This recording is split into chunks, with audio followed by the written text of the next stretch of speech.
Bagaimana sebenarnya potensi tambang emas di Mandailing Natal ini, baik dari perspektif teori maupun realitas di lapangan? Kalau realitas barangkali semua orang sudah tahu bahwa dari dulu ompong kita, William Iskandar pun mengatakan Seredo HP Mandailingan begitu.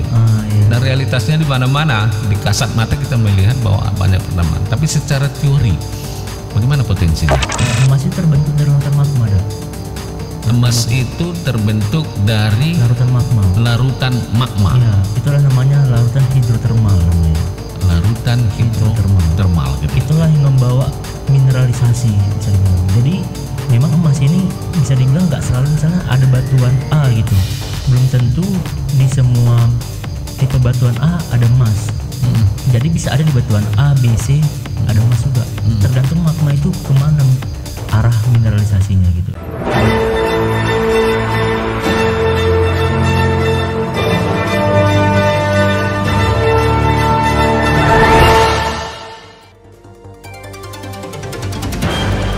Assalamualaikum warahmatullahi wabarakatuh. 102,6 FM Sasaransi Suara, satu kata penumbang napas selalu di hati. Mengudara dari Studio 3 lantai 3 gedung Start FM di Jalan AM Dalam, Kelurahan Kota Siantar, Penyambungan Mandailing Natal.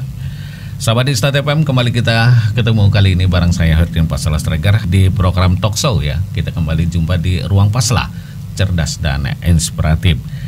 Di sini selama beberapa menit ini kita bakal mengupas tentang apa yang sudah kita persiapkan temanya, dan narasumber kita sudah berada di Studio 3. Nah, sahabat di Start FM, aktivitas tambang emas rakyat di Mandailing Natal sudah tercatat sejak dulu itu zaman dulu gitu ya.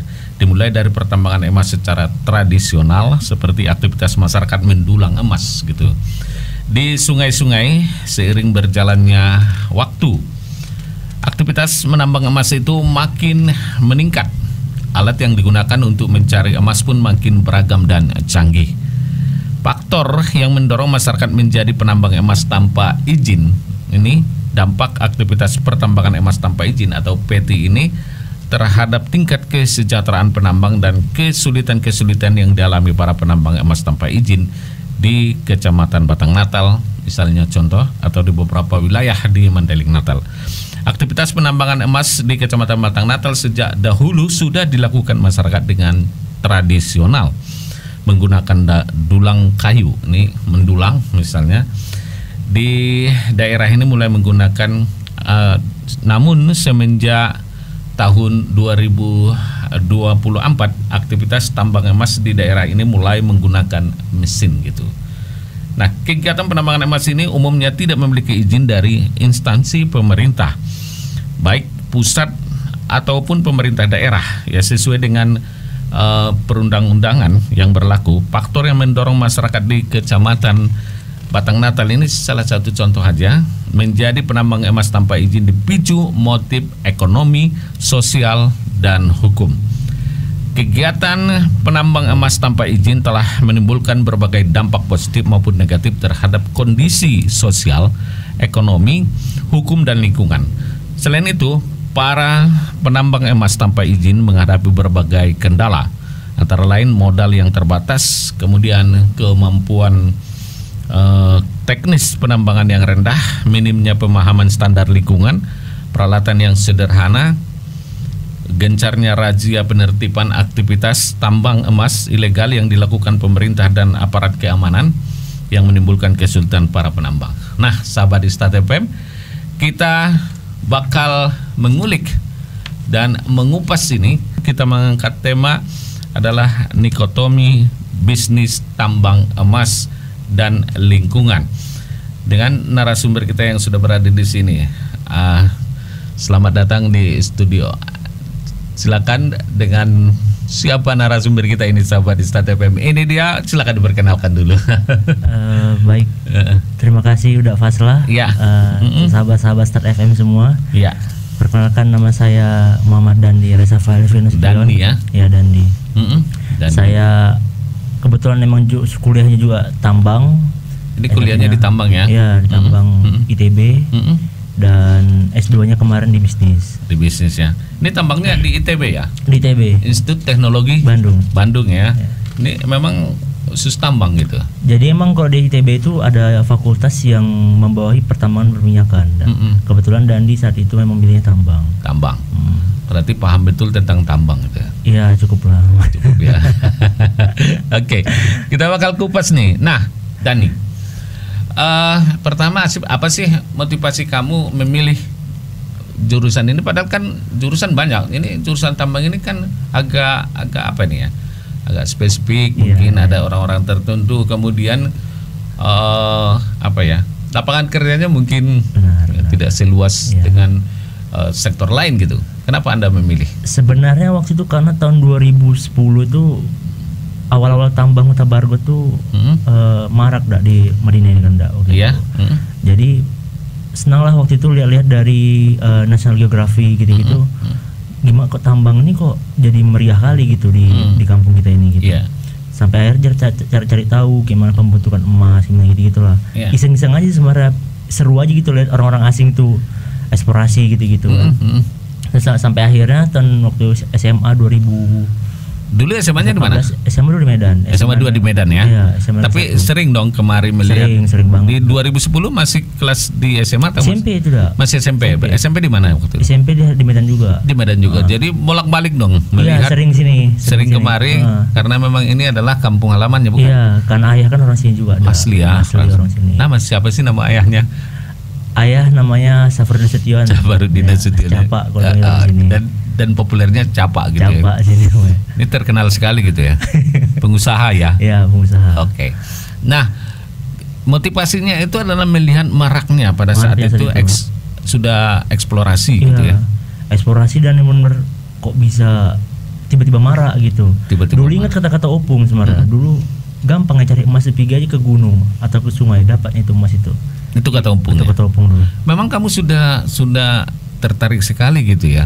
Iya. Makanya tanya sama Opung, sama orang-orang tua. Iya gitu kan. Cuman waktu itu kan masih kayak belum terbuktikan gitu ya kata-kata ini gitu. Jadi itulah yang memicu Anda mau sekolah pertambangan. Iya. Kemudian kenapa bisa lolos ke ITB? Waktu itu ya sebenarnya Dandi juga ikut-ikut juga lah ada sertifikasi dari luar negeri. Jadi waktu itu ada tes bahasa Inggris, terus ada tes sertifikasi matematika, fisika. Iya. Jadi itu tambah sertifikatnya lah. Sertifikatnya gitu ya. Kita dari Sumatera Utara kan kesana cukup berat lah sebenarnya ya. Memang berat kali. Artinya tuh persaingannya kalau bisa lolos ke ITB gitu kan. Berat memang. Apalagi yang eksak gitu kan. Itu luar biasa kan. Betul dah. Ya jurusan kimia, jurusan pertambangan, arsitek gitu ya. Memang cukup berat. Memang jarang juga emang orang Mandailing di sana emang sebenarnya. Mandailing ya. Enggak banyak lah. Banyak ya.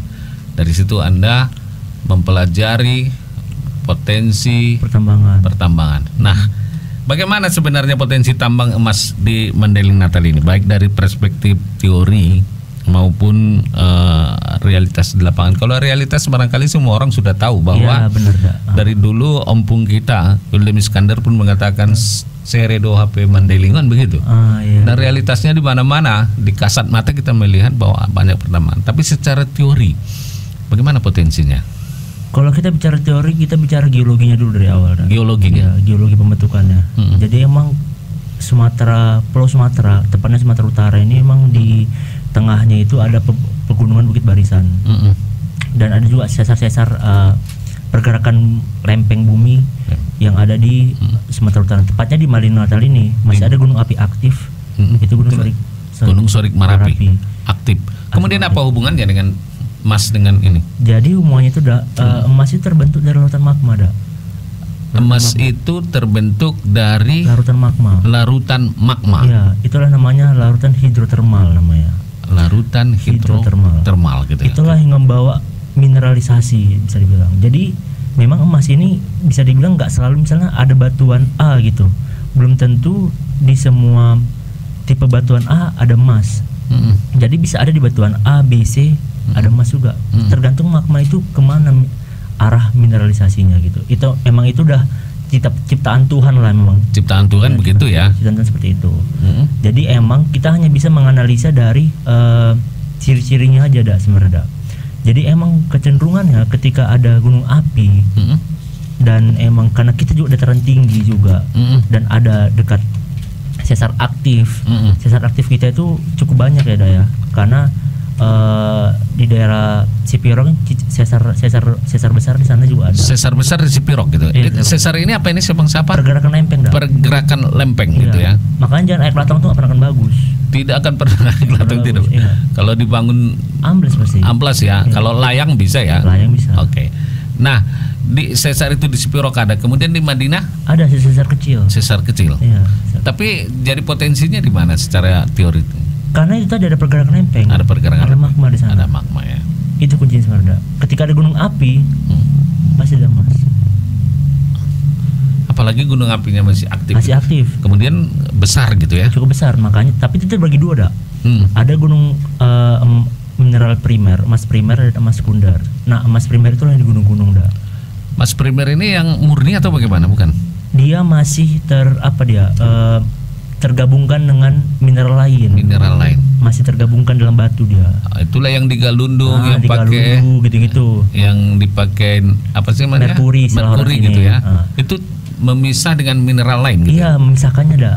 Biasanya sih kandungan mineral asosiasinya itu ada emas, ada perak, Ada emas, gitu. perak gitu ya. Nah, kalau misalnya yang di sungai itu mas sekunder dah.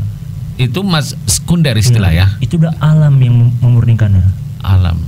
Jadi dia emang aliran sungai ini kan sebenarnya aliran yang dibuat oleh magma dah. Magma itu kan panas. Turun dia dari gunung api itu, terus dia mengalir, membentuk jalur. Nah, itu yang jadi sungai dah. Itu yang jadi sungai ya. Sungai. Nah, itu jalur magma tadi itu ada yang tertinggal lah bisa bilang ya, tinggal membeku, dan itulah yang menjadi emas sekunder. Dan emas sekunder itu memang kadarnya tinggi. Kadar tinggi kan. Jadi apa namanya itu Sungai Batanggadis kita ini adalah aliran magma dari sungai. Magma dari Gunung Sorik Marapi. Iya. Makanya dia murni gitu ya. Makanya murni bagus. Yang di Batang Natal itu dapat emas murni terus. Terbukti lah kata-kata Opung tadi itu sebenarnya. Terbukti ya. Terbukti. Jadi karena saya saksikan sendiri. Oke. Teorinya itu karena memang ada gunung berapi gitu ya. Gunung berapi. Memang karena gunung berapi itu itulah yang menyebabkan memang ya benar-benar jadi emas murni dia emang. Oke. Dipisahkan. Menurut Anda potensi itu bagaimana di Mandailing Natal dengan gunung yang besar seperti itu Sorik Marapi, kemudian tadi proses teorinya sudah disampaikan tadi. Jadi potensinya bagaimana? Jadi emang kalau emas sekunder ini kebanyakan yang mengambilnya masyarakat emang enggak. Emas sekunder itu masyarakat gitu. Masyarakat pada umumnya. Tapi kan pencemaran lingkungan juga. Betul. Di sini dilemanya nanti. Dilemanya emang enggak. Jadi emang di mana-mana pun di luar negeri sana pun emas sekunder itu pada umumnya masyarakat yang mengambil. Masyarakat dengan peralatan terbatas. Yang tradisional. Ada yang dulang, ada yang sebenarnya enggak. Kalau istilahnya orang box itu kan. Box untuk peti ya. Untuk peti untuk mengambil material itu dimasukkan ke dalam ada box gitu lah. Istilahnya kalau di ilmiah kami itu namanya sluice box namanya itu. Sluice box gitu ya. Nah, sluice box itu memang benar bisa mengapakan emas gitu, memisahkan. Nah, karena dengan memisahkan berdasarkan masa jenisnya sebenarnya dengan air kan. Nah, cuman emang itu nggak bisa dikomersialkan secara besar-besaran emang. Karena jumlahnya pun terbatas emang itu. Terbatas ya. Terbatas. Nah, jadi kalau yang emas di apa itu yang itu diambil orang. Di Madinah ini semua diambil orang, enggak primer pun diambil orang juga. Nggak ada lagi buat kita gitu. Primer ada, sekunder ada. Primernya itulah perusahaan gitu. Perusahaan paling umum primer itu perusahaan karena bisa diukur dengan mereka melakukan pengeboran ya. Dan ibaratnya mereka kan ngambil konsesi kan besar ya sampai 10.000 hektar gitu. Karena kita nggak pernah tahu emas itu di mana berkumpulnya sebenarnya. Memang secara teorinya nggak bisa kita. Mereka nyebar ya. Karena ibaratnya bisa aja dalam 10.000 hektar itu mungkin hanya sebagian aja yang ada isinya gitu. Cuman emang mau nggak mau supaya mereka safe lah, aman lah, udahlah semua peta potensi ini kita ambil aja. Dan itu potensi itu kalau diukur berapa banyaknya atau ton atau apa itu menurut Anda bagaimana? Kata orang berjuta ton atau bagaimana gitu kan?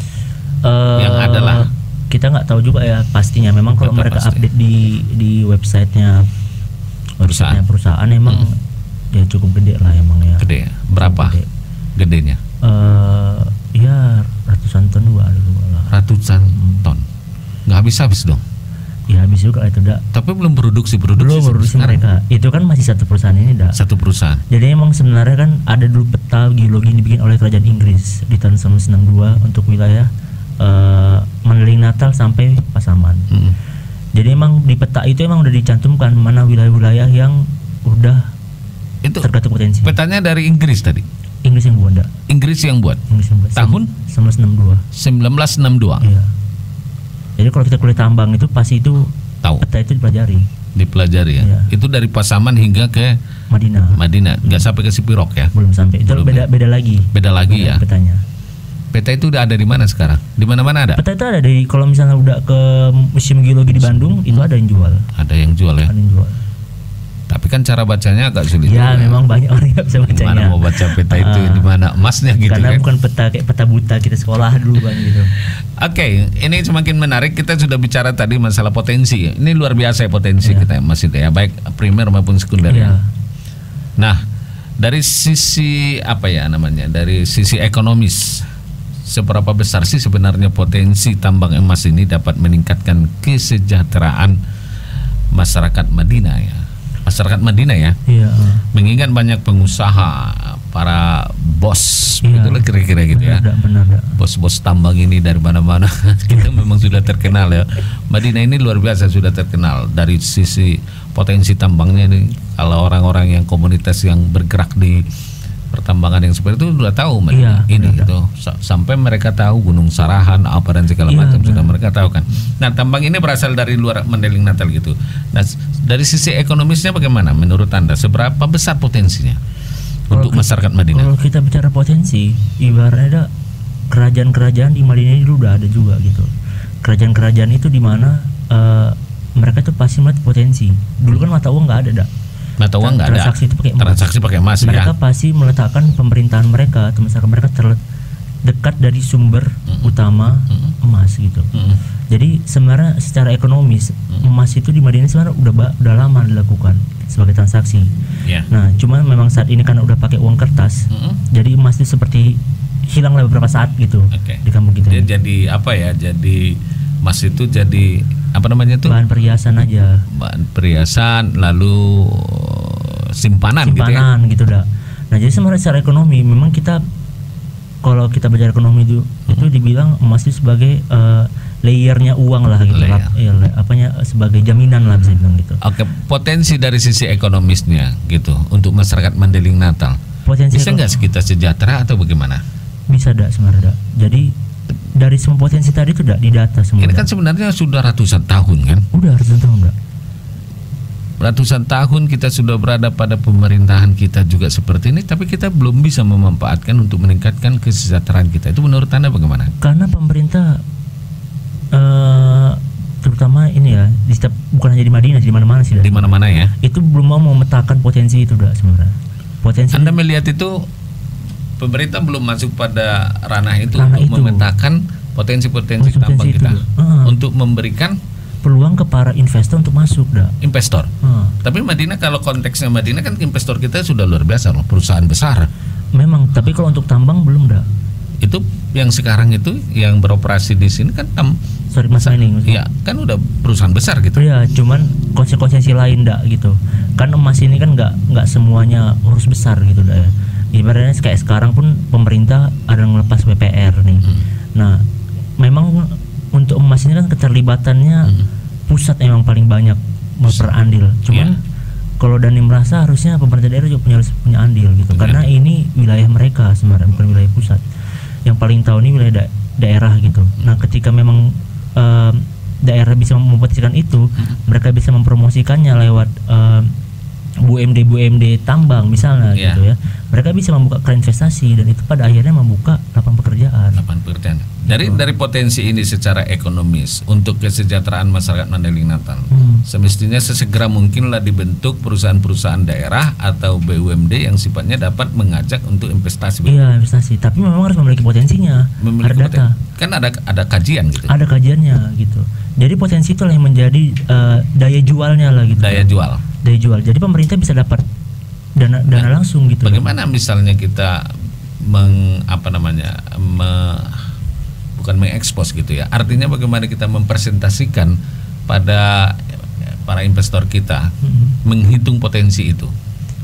Kita panggil orang yang benar-benar ahli, dah. Ahli. Iya. Itu biasanya orang-orang ahli seperti itu apa itu? Jadi kalau misalnya di Indonesia ini atau di dunia lah ya semuanya Di itu dunia, orang menghitung ahli itu ada sertifikasinya, dah. Ada sertifikasi ahli untuk menghitung potensi namanya tambang Komite Cadangan Mineral Indonesia (KCMI). Mereka ini itu asosiasinya gitu ya. Iya, asosiasinya. Jadi orang-orang yang itulah yang berkompeten untuk bisa menghitung cadangan itu, dan itu data-data itu valid ya. Data-data mereka ya. Nah itu kan kita sudah masuk pada pengelolaan ini ya. Ini semakin ini jika tidak dikelola dengan baik gitu, apalagi dari segi dampak lingkungan yang ditimbulkan. Kan aktivitas tambang emas ini tentunya berbahaya bagi kelestarian lingkungan maupun kesehatan masyarakat gitu. Bagaimana membuat keseimbangan antara manfaat tambang emas secara ekonomi dan dampak lingkungan yang ditimbulkan? Bagaimana? Jangan dijawab dulu ya. Nanti dijawab dulu. Baik sahabat Instat FM, pertanyaan itu kita break untuk tidak dijawab. Kita simak yang satu ini.